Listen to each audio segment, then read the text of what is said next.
The sky over Coral Bay was a uniform ribbon of rose and gold when Maya Alvarez slipped into the crystalline water just past dawn. She and her three best friends, Jonas Ramirez, an affable dive instructor with a perpetual suntan, Li Wei Chen, a fearless underwater photographer whose lens had captured more marine wonders than most researchers, and Dr. Arya Santos, a marine biologist with a soft spot for reef conservation, had planned this morning's snorkel for weeks. The coral gardens off Sunset Point were legendary. Fields of staghorn and elkhorn coral teeming with parrotfish that glinted like molten silver, and anemone clusters that swayed like underwater flower beds. Maya checked her wrist computer. Water temperature a perfect 28.5 degrees C, visibility 30 meters, low tide just past relaxing, and no storm warnings other than routine trade wind gusts. She felt a familiar thrill as she finned past bobbing fishing boats and colorful bancas, each one heaped with nets, ice chests of tuna, and coiled ropes. Fishermen waved greetings, their faces weathered but genial. On the shore, beach vendors draped fresh fruit and woven matting on bamboo stalls, unaware that the weather would soon turn. Liwei dove beneath the surface with a flourish. Her camera strobed to life, capturing a school of yellow tang puncturing the blue depths like shards of sunlight. Jonas followed, waving at a passing turtle before dipping his snorkel over a pristine coral head. Arya, ever curious, trailed behind them, cataloging the diversity of reef fish for her next research publication. Maya lingered, marveling at the undersea cathedral. Groves of leather corals swayed gently in the current. Schools of bannerfish fluttered like stained glass butterflies, and a lone hawksbill turtle grazed on a patch of seagrass, its shell glistening like obsidian. Above them, the wind's caress had sharpened, a low, thrumming whistle that threaded through the air. Maya looked up, squinting against the morning light. Dark bands of cloud had appeared on the horizon, stretching like an advancing wall of gunmetal. In a single heartbeat, the sky turned from pastel carnival to brooding steel, a forewarning she knew well from childhood in a coastal barangay. A hurricane squall was on its way, and it would not be kind. She surfaced abruptly, cough gasping for air, and signaled to her friends. Jonas broke the surface beside her, his smile vanishing as he scanned the sky. "That's way too fast," he yelled over the sudden gusts, voice taut with alarm. Arya checked her handheld weather radio. Static snarled, then a burst of official warning. Tropical disturbance advancing rapidly toward Coral Bay. Swell heights expected to exceed 2 meters by early afternoon. All non-essential watercraft to shelter immediately.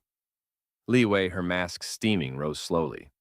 "This just went from wanderlust to survival mode," she said, panic edged in her tone. Maya kicked toward the reef exit. "We go back first. Coral gardens, no place when waves hit." They followed the sweeping coral crest, but as they neared the pass, the wind screamed louder, and waves towering 3 meters high crashed onto the reef's spur, turning the once gentle channel into a boiling, frothing barrier.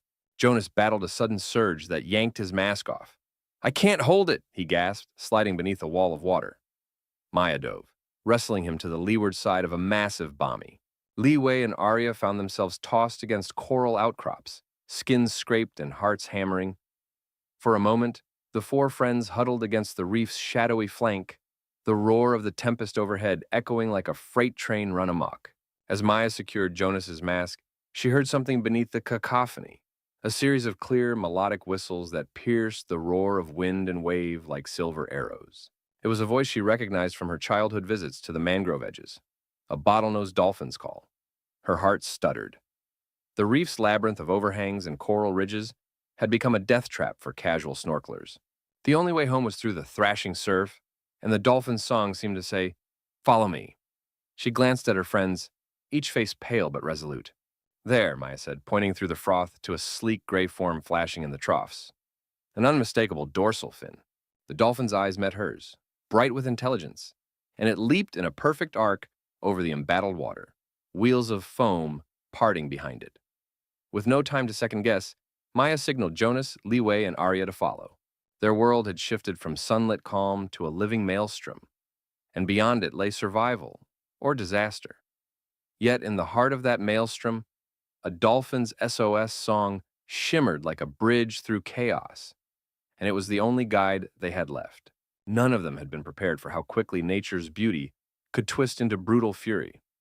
As the four friends kicked toward the reef crest, Waves rose into bellowing walls, each one slapping the surface with bone-shuddering force.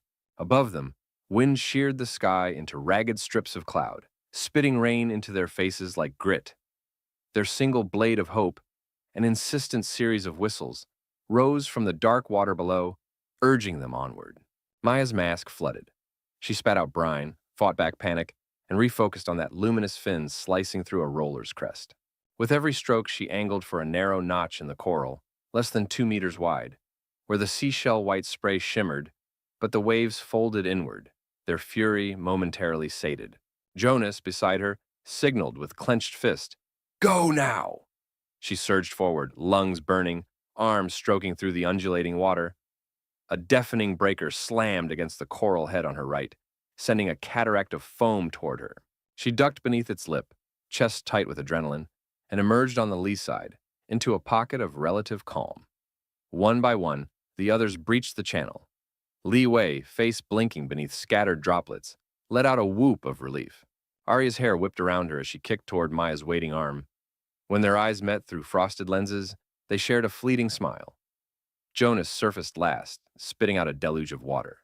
"She's leading us through," he panted, nodding at the dolphin now hovering in the channel's trough, whistles still ringing. Beyond the crest, the lagoon's water heaved like a living thing, but it was merciful compared to the open swell. Dolphin popped beside Maya, eyes bright and nostrils flared. A single whistle, soft, urgent, rippled through the water. "Follow here, it's safe." Maya nodded and gestured for the others to align behind her. The reef bent around them, forming a long crescent that shielded the inner waters. They pressed on, guided by the dolphins every turn. Each time a rogue surge threatened to veer them off course into jagged bommies, the dolphin cut across the wave's face, beckoning them into the next eddy of calm. Maya could feel the bone-deep vibration of its echolocation, pulsing through the water, an unseen sonar mapping each crevice, each hidden ledge. She lifted her hand to confirm their alignment. Beside her, Li Wei tapped her gauges. Jonas kept his eyes locked on the reef's edge. Arya scanned for shifting currents with a steady gaze. Their path threaded past towering coral spires now pinked by grit and broken polyps. Schools of hawkfish and damselfish had somehow found refuge in tiny overhangs, their silhouettes darting as if cheering the snorkelers toward safety. On the horizon, the squall's curtain had become a solid sheet of charcoal, but on this side of the crest, the water gleamed jade in storm-dimmed light. Each stroke forward was a pact of trust. They followed the dolphin's counsel through the reef's maze, and the ocean reluctantly parted before them. At last, the corridor widened into a broad lagoon basin, where waves collapsed into soft ripples. Maya let her legs dangle as she floated, gulping air, pulse still racing. The dolphin surfaced beside her, tossing its head in a gesture of triumph that felt like a parent's pride. It exhaled a fountain of spray, its version of applause, and released a final series of triumphant whistles. "You're safe. Stay here." Maya swam to the shallows, where the other three had already gathered, chests heaving and eyes wide. The sheer weight of relief pressed against them, unspoken and immense. Though rain still streaked the surface, the lagoon's shelter held. The sugar-white sand gently sloped upward into a rocky shore dotted with stranded fishing canoes. Warmth, faint but precious, flowed back into Maya's limbs. She turned to the dolphin, gratitude so deep it stung her eyes. Arya pulled from her pocket a hydrophone recorder, its screen flickering with the stored song. "I got it," she whispered, voice reverent. "The entire sequence." Li Wei and Jonas exchanged elated looks. Tomorrow, the world would hear the dolphin's SOS song in its untouched splendor. But for now, they simply floated, silhouettes against the breaking dark, hearts united in astonishment and awe at a creature's compassion that had turned a storm into a miracle. The storm's crescendo peaked midday, turning Anilau Bay into roaring chaos. The wind's howl beat against Maya's ears like a war drum, and waves, now towering more than 3 meters high, slammed relentlessly against the outer reef. Though the sheltered lagoon they had reached offered safety, villagers on shore screamed warnings as sea spray stung faces and lanterns flickered in the wind.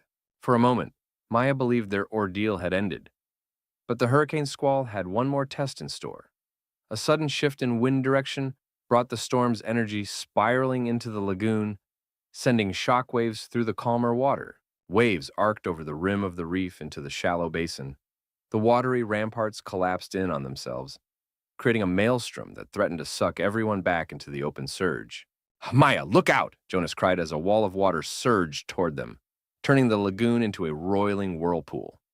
The four friends fought the current, scrabbling toward deeper water where they could brace for the wave's impact.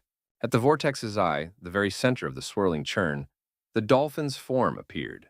Sleek and resolute amid the foam, it launched itself through the froth, breaching in a fluid arc of silver, then splashed back into the trough with a triumphant whistle. The dolphin's call sliced through the swirl, a rhythmic sequence that thrummed like a heartbeat. Here, now, hold on. Maya realized this was no longer a simple corridor for escape. The dolphin was creating a bubble of calm in the storm's belly, a haven carved by its own powerful presence. With each leap, it deflected the rush of waves, smoothing a path that the friends could paddle through. Maya reached Liwei's outstretched hand and pulled her toward the center of that bubble. Jonas and Dr. Santos followed, each stroke stirring the swirling eddies away.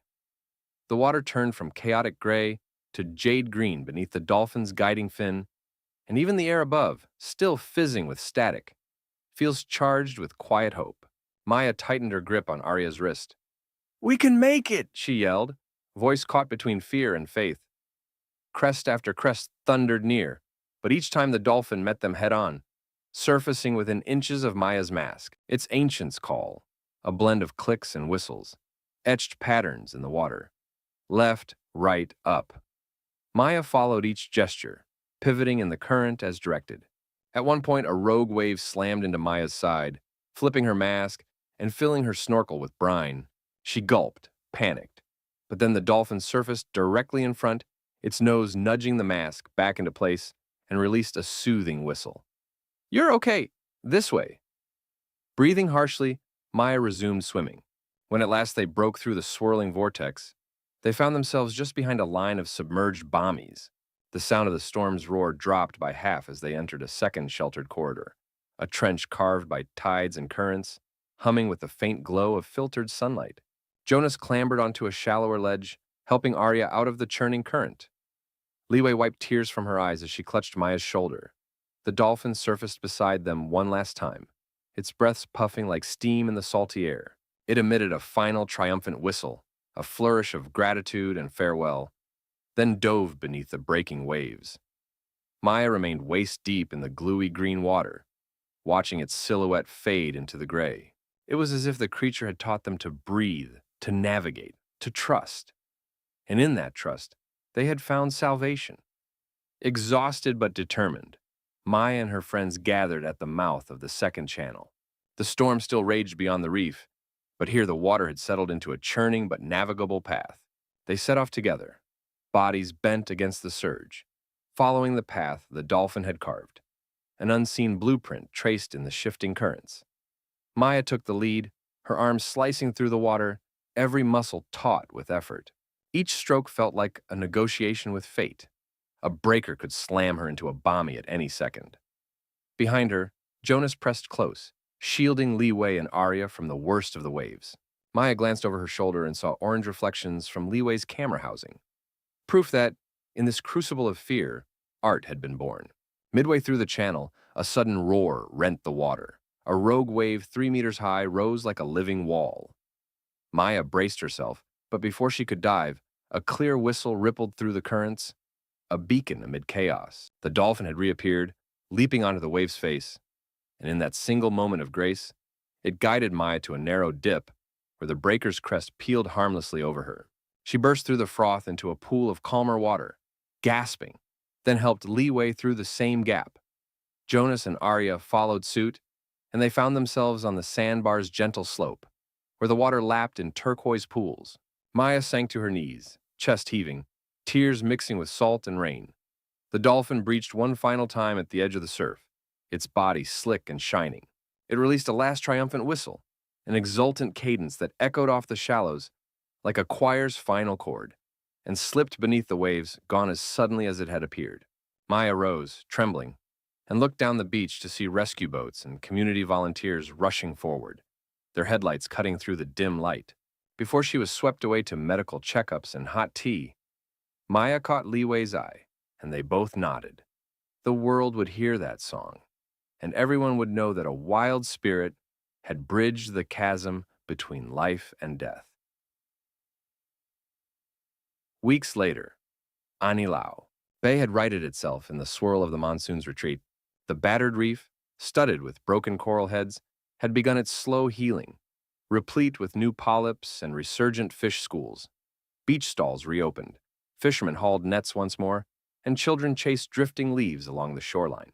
Yet beneath this veneer of normalcy lay a current of gratitude that ran deeper than any tide. Maya returned daily to the spot where the dolphin had led them home, kneeling in the shallows with her hydrophone. She played back the recording, the dolphin's whistles, high, crystalline notes that rose like dawn and fell like dusk, its rhythmic clicks, an underwater compass, its triumphant chirps, a celebration of survival. Each playback echoed in her heart, a reminder of nature's unspoken wisdom. One morning, she gathered a crowd beneath the thatch roof of the community hall. Jonas, Liwei, and Dr. Santos stood with her as she cued the speakers. When the first notes filled the air, so pure they seemed almost unreal, villagers of all ages fell silent. Older fishermen nodded, recalling similar songs that had guided them through past storms. Mothers pressed children to their sides, tears reflecting the lamplight. School teachers scribbled notes in notebooks, determined to share this living hymn with future generations. In the days that followed, Maya and Dr. Santos launched the Dolphin Guardian Project, outfitting local dive boats with hydrophone buoys tuned to cetacean vocalizations. Fishermen learned to listen for warning whistles that presaged squall lines, and navigated by patterns that mirrored their own weather lore. At the Marine Museum, Liwei's photographs hung behind panels, explaining each transition of the dolphin's song, a living map of hope. Every year on the storm's anniversary, the community held a Song of the Sea ceremony on the beach. They released biodegradable lanterns into the water, each one inscribed with a note of thanks. You saved us. As the lanterns drifted through drifting kelp, someone played the polished audio recording of the dolphin's final whistle.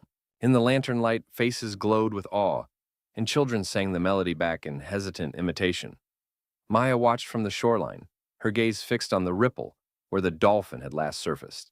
She wore a necklace made from a small shell, a shell she had retrieved from the sandbar where they had all collapsed, its interior glinting like sunrise. Around her, laughter and song rose under a starlit sky, but her heart listened for something deeper, a resonance of compassion, a blueprint of guidance, and the enduring truth that sometimes the greatest hero wears no uniform and speaks no human tongue, yet its song can save us all.